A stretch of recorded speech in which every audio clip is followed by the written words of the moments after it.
గురుగారు, ఈ వారం వృషభ రాశి వారికి ఎలా ఉంది? వృషభ రాశి వారికి 6 గ్రహాలు యోగిస్తున్నాయి. 6లో చంద్రుడు, 2లో గురువు, 11లో శుక్రశనులు, 10లో రవి రాహువులు. 2 రాశులలో 2 గ్రహాలు చొప్పున యోగిస్తున్నాయి. ఒక రాశిలో రవి రాహువులు, మరొక రాశిలో శుక్రశనులు. అదృష్ట యోగం ఉన్నది. ప్రారంభించిన పనుల్లో త్వరగా విజయం ఉంటుంది. లక్ష్యాలు త్వరగా పూర్తవుతాయి. ఉద్యోగంలో మేలు జరుగుతుంది. ఉత్తమ స్థితి గోచరిస్తోంది. మీ మాటను అందరూ గౌరవిస్తారు. శ్రమకు తగిన ప్రతిఫలం మీరు చేస్తున్న పనిలో ఉంటుంది. మీ నిర్ణయాలు సమాజానికి ఎంతగానో మేలు చేస్తాయి. మీ కృషిని పెద్దలు గుర్తిస్తారు.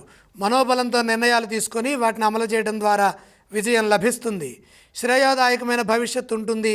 ప్రస్తుత సమాజానికి తగిన విధంగా విజ్ఞానాన్ని పెంచుకుంటూ ఆశయాలు నెరవేరే విధంగా అవసరమైన కృషిని చేయండి. శుభ ఫలితాలు సాధించడానికి కాలం సహకరిస్తుంది. ధర్మ మార్గంలో కీర్తి ప్రతిష్టలు లభిస్తాయి. గతంలో ఏర్పడిన సమస్యలకు పరిష్కారం లభిస్తుంది. గృహంలో శాంతి నెలకొంటుంది. ఆత్మవిశ్వాసంతో పనిచేయడం ద్వారా వ్యాపారంలో ఎదురయ్యే సమస్యల నుండి బయటపడతారు. అనేక మంచి శుభ పరిణామాలు గోచరిస్తున్నాయి. వృషభ రాశి వారు ఎటువంటి స్తోత్రాలను పఠించాలి? వృషభ రాశి వారు లక్ష్మీ ధ్యానం చేయడం చాలా మంచిది. వృషభ రాశి వారు ఏ ఆలయాన్ని సందర్శించాలంటారు?